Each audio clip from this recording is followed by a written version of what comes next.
नमस्ते। और इस खास एक्सप्लेनर में सभी का स्वागत है। आज हम एक बहुत ही मजेदार लेकिन एक गहरी सीख देने वाली एनिमेटेड कहानी पर चर्चा करने वाले हैं। ये कहानी है कांताबाई की। ये हमें दिखाती है कि कैसे हद से ज्यादा कंजूसी और पैसों का लालच फायदे की जगह आपका ऐसा नुकसान करवा सकता है जिसकी आपने सपने में भी कल्पना नहीं की होगी। तो चलिए बिना किसी देरी के सीधे इस कहानी में चलते हैं और देखते हैं कि पैसों को लेकर कैसी मानसिकता हमें डुबो सकती है। आगे बढ़ने से पहले जरा इस बात पे गौर कीजिए। क्या यह संभव है कि महज 1 रुपया बचाने की धुन में कोई पूरा का पूरा 1 करोड़ रुपया गवा दे? सुनने में बिल्कुल नामुमकिन और बेतुका लगता है ना? लेकिन आज की इस चर्चा से हमें बिल्कुल यही बात समझ में आने वाली है कि कैसे छोटी छोटी बचतों का अंधा जुनून इंसान को बहुत बड़ी तबाही की तरफ धकेल देता है। तो चलिए सबसे पहले मिलते हैं हमारी कहानी की मुख्य किरदार कांताबाई से। इनकी कंजूसी के किस्से सुनेंगे तो आप भी अपना सिर पकड़ लेंगे।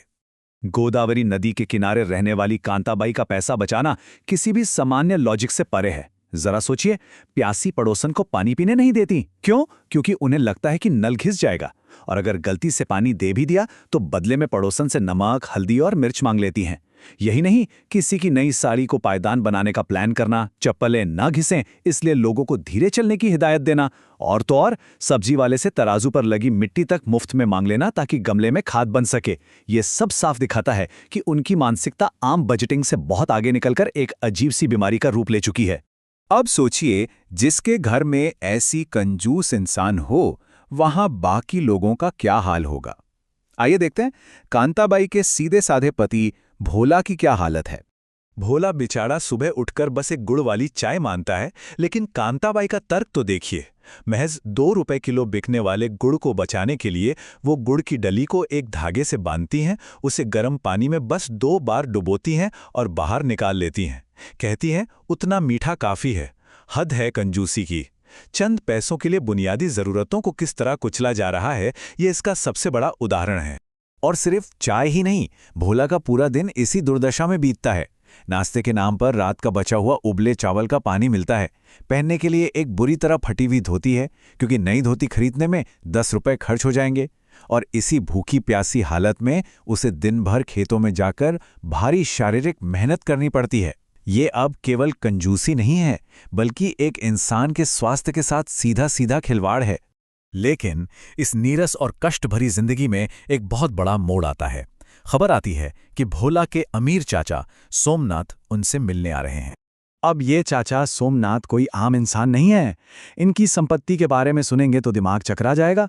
100 एकड़ की खेती की जमीन, शहर में 2 आलीशान बड़े घर और गहनों से भरे हुए कई संदूक। और सबसे अहम बात, चाचा की कोई अपनी संतान नहीं है। इसका सीधा सा मतलब है कि अगर भोला का परिवार उनकी अच्छी खातिरदारी करे और उन्हें खुश कर दे तो ये पूरी की पूरी विरासत उनकी हो सकती है। लेकिन इस अपार संपत्ति को पाने के बीच में बस एक छोटी सी शर्त है। दरअसल बुजुर्ग चाचा को अच्छे खाने का बहुत शौक है। उनकी बस यही उम्मीद है कि उन्हें शुद्ध असली घी से बने स्वादिष्ट व्यंजन परोसे जाएं। जरा सोचिए, एक शानदार दावत और उसके बदले में करोड़ों की संपत्ति हमेशा के लिए भोला के परिवार की। कितना आसान सौदा है। तो चलिए अब देखते हैं कि दावत की तैयारी करने जब कांताबाई बाजार पहुंचती हैं तो क्या वो इस बड़े मौके का फायदा उठा पाती हैं। बाजार पहुंचते ही कांताबाई पर लालच फिर से हावी हो जाता है। एक तरफ 1 रुपए किलो वाले ताजे और बढ़िया बैगन हैं, और दूसरी तरफ 50 पैसे वाले सूखे और कीड़े लगे हुए बैगन। और कांताबाई क्या चुनती हैं? वो सड़े हुए बैगन, सिर्फ 50 पैसे बचाने के चक्कर में। वो सोचती हैं कि मसाला पड़ने के बाद बुजुर्ग चाचा को इस धोखे का भला कैसे पता चलेगा। पर सबसे बड़ी और जानलेवा गलती वो घी को लेकर करती हैं। चाचा ने खास तौर पर 5 रुपए वाला शुद्ध गाय का घी मांगा था, लेकिन कांताबाई ने महज 3.5 रुपए बचाने की खातिर 1.5 रुपए वाला सस्ता और बदबूदार डालडा खरीद लिया। करोड़ों के मुनाफे को दरकिनार करके कुछ रुपयों की तुच्छ बचत को प्राथमिकता दी गई। अब वो वक्त आ गया है जब चाचा सोमनाथ उम्मीदों के साथ दावत खाने बैठते हैं, और यहीं से सारा ड्रामा शुरू होता है। शुरुआत तो बहुत अच्छी होती है। घर में घुसते ही बढ़िया खुशबू आती है, लेकिन जैसे ही चाचा पहला निवाला लेते हैं उन्हें महसूस हो जाता है कि बैगन बहुत पुराने और कीड़ों वाले हैं। दूसरे निवाले में वो सस्ता डालडा उनकी जीभ पर चिपकने लगता है और उससे अजीब सी बदबू आती है। और रही सही कसर, वो भयंकर खट्टा सांबर पूरी कर देता है। एक एक निवाले के साथ कांताबाई का धोखा सामने आ जाता है। इस अपमान से चाचा आग बबूला हो जाते हैं और गुस्से से घर छोड़कर निकल जाते हैं। और इसका तुरंत क्या नतीजा निकला? पल भर में चाचा ने अपनी वसीयत का फैसला बदल दिया। उन्होंने तय किया कि अब उनकी संपत्ति का 100% हिस्सा अनाथों और गरीबों को जाएगा। भोला के परिवार को क्या मिला? बिल्कुल जीरो। ये लालच की तुरंत मिली हुई और बहुत बड़ी सजा थी। जाते जाते चाचा सोमनाथ ने जो बात कही वो एकदम सटीक थी। उन्होंने कहा कि जो लोग अपने घर आए मेहमान को ठीक से एक वक्त का शुद्ध खाना नहीं खिला सकते, वो भला मेरी इतनी बड़ी जायदाद पाकर दूसरों का क्या भला करेंगे।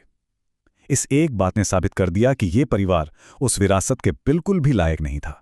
तो इस कहानी के अंत में हम क्या सीखते हैं? चलिए इस एक्सप्लेनर के नतीजे पर नजर डालते हैं।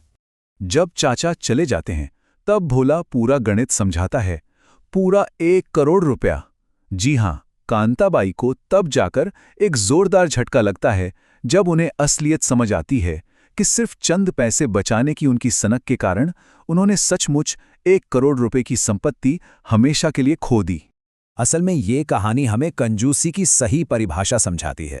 जब पैसे बचाने का जुनून आपके रिश्तों, इंसानियत और सामान्य समझ से भी ऊपर उठ जाए ना, तो वो सिर्फ और सिर्फ आपकी अपनी तबाही का कारण बनता है। कांताबाई को ये बात रोते हुए समझ आई कि घर आए मेहमानों का सम्मान और इंसानी रिश्ते धन जमा करने की अंधी दौड़ से कहीं ज्यादा कीमती होते हैं। आज के इस एक्सप्लेनर को हम एक बहुत ही गहरे सवाल के साथ खत्म करते हैं। व्यावहारिक रूप से पैसे बचाने और सब कुछ तबाह कर देने वाले लालच के बीच में आखिर हमें लकीर कहाँ खींचनी चाहिए?